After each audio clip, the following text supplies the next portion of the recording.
Hello everyone and welcome back to my Bold and Beautiful 29 YouTube channel. I hope you guys are having a wonderful day. Before we start, please hit the subscribe button and give this video a thumbs up. At Lee's place, Sheila arrives to check in on Luna. Lee talks about giving her a new life as Sheila and Luna change a private look. When Sheila offers to go get Luna a pizza, Lee warns her to be careful, no bone can know Luna's alive until they know what they're dealing with. In Forrester's design office, Ivy advises Elektra that it's going to be a big day for her Swain moment. At that veritably moment in Il Giardino, Will and another intern, Tony, have lunch with Brooke and Katie, who announces this is further of a festivity than a meeting. Brooke tells the youthful Bones they're being promoted and are no longer interns. Back at Forrester, Elektra's thrilled to hear of her man's creation. She can't stay to compliment him. Returning to the theme of the week, Elektra assures her aunt that Will understands her wanting to stay to have coitus.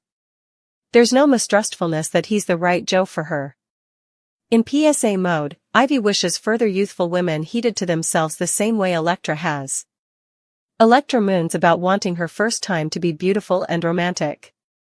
Sheila arrives at Il Giardino, and eavesdrops as Brooke tells Cleric about Will's creation.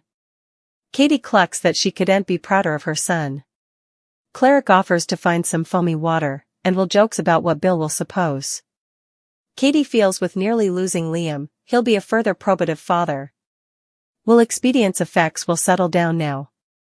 Brooke and Katie thank God that Luna won't be a concern presently. Sheila rolls her eyes as Will says he can't stay to tell Elektra. She gratuities up when Katie decides they should plan a party and takes it up with Cleric. Sheila sidles up to her hubby to confirm what she heard at the bar, and also trots off with her pizza. At Lee's place, Luna tries to figure out whether to call her Aunt Lee or Grandma Lee. Finn's mama doesn't watch what she calls her. Luna asks if she thinks she's enough. Lee tells her she's beautiful, but she formally knows that. Seeing the bus turning, Lee warns, stop allowing about boys. Especially Will Spencer. Lion-hearted and beaming, Luna tells how hot Will is and suggests she bite. Lee smothers that she put everything on the line for her. You'll do as I say, is that understood? She rants that Luna's starting to sound like her mama. She needs to concentrate on redemption. Lee didn't risk everything to have her gamble it all down over boys. New tagline alert, especially over Will Spencer. Lee informs Luna that she's going to be her drill sergeant from now on. She'll reform her and make sure she doesn't turn out like her mama. Sheila walks in and senses the pressure. Lee steps out to take a call, and Luna complains to Sheila, who tells her about Will's creation and the party plans at Il Giardino. Luna smiles mischievously. At Forrester, Elektra congratulates Will and Brooke and Katie tell her and Ivy about the impending party. Once Elektra and Will are alone, they kiss deeply. He thinks the party could be a memorable night for both of them. She whispers seductively, could be. Luna awoke as Bill colluded his vengeance against Grace. Sheila and Lee appear ready to form an alliance. Sheila will raise questions regarding Luna's offered death and the reasons behind Lee's grim sweats to deliver her. Lee is determined to help Luna change for the better, and there's a strong chance that she and Sheila will join forces in this bid. Lee participated her passions about not being suitable to abandon Luna, as she considers her family and knows the struggles Luna faced with Poppy as her mama. Before Luna surfaced from her coma, Sheila and Lee made an oath of silence. It'll clearly surprise Luna when she discovers the extent to which her grandmothers are willing to go for her well-being. Bill was furious when Liam and Hope exposed Grace as a million fiddle. He'll seek vengeance and ensure that Grace faces consequences for her actions. However, Bill may take the law into his own hands if the legal system fails to discipline Grace adequately. Nick marriage offer, as he's set to present a ring and convert Brooke to marry him. Brooke is likely to decline, believing she still has a chance with Ridge, indeed though Ridge isn't completely committed to rejuvenating his relationship with Brooke just yet. Waffling Ridge finds himself in one big complicated mess formerly again, as he feels pushed to decide between Brooke and Taylor who he's actually engaged to. The covetousness over Nick's pursuit of Brooke was just enough to start Ridge back on his waffling ways again. It'll be a complex situation as Ridge continues to feel a sense of duty towards Taylor and the commitments he has made.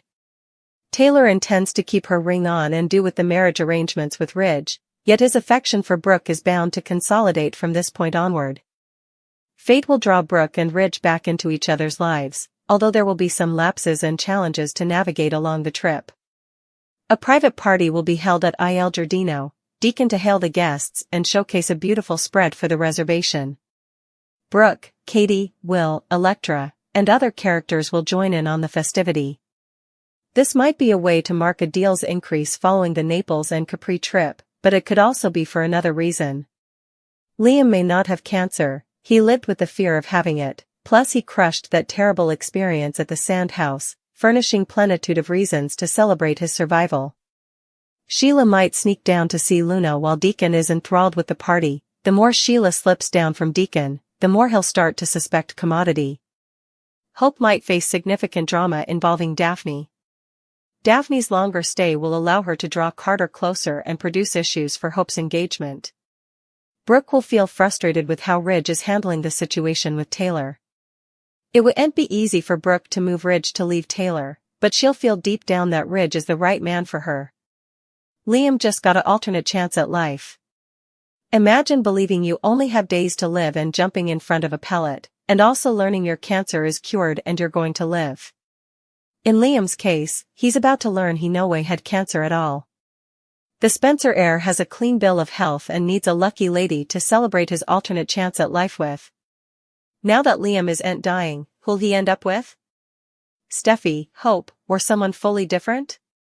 When Grace comes clean on the Bold and the Beautiful, Liam will be furious. Bill is surely going to want a refund.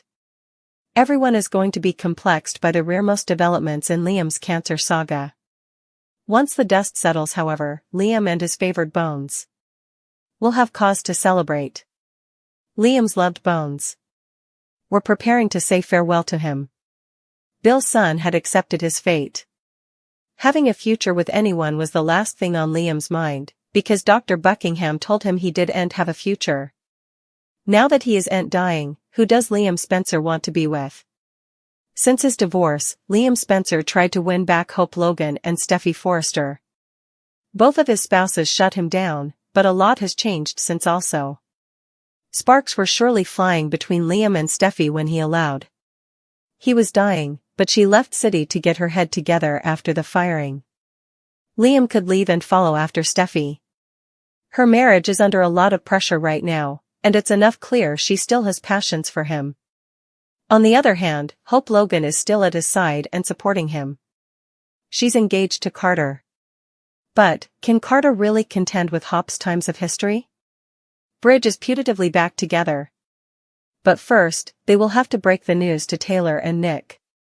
While in Italy, Ridge saved Brooke's life and kissed her. We're replying to that scene and participating what's on their minds. Then's who's for them and against them. Most of us are on board with Brooke and Ridge getting back together for the umpteenth time.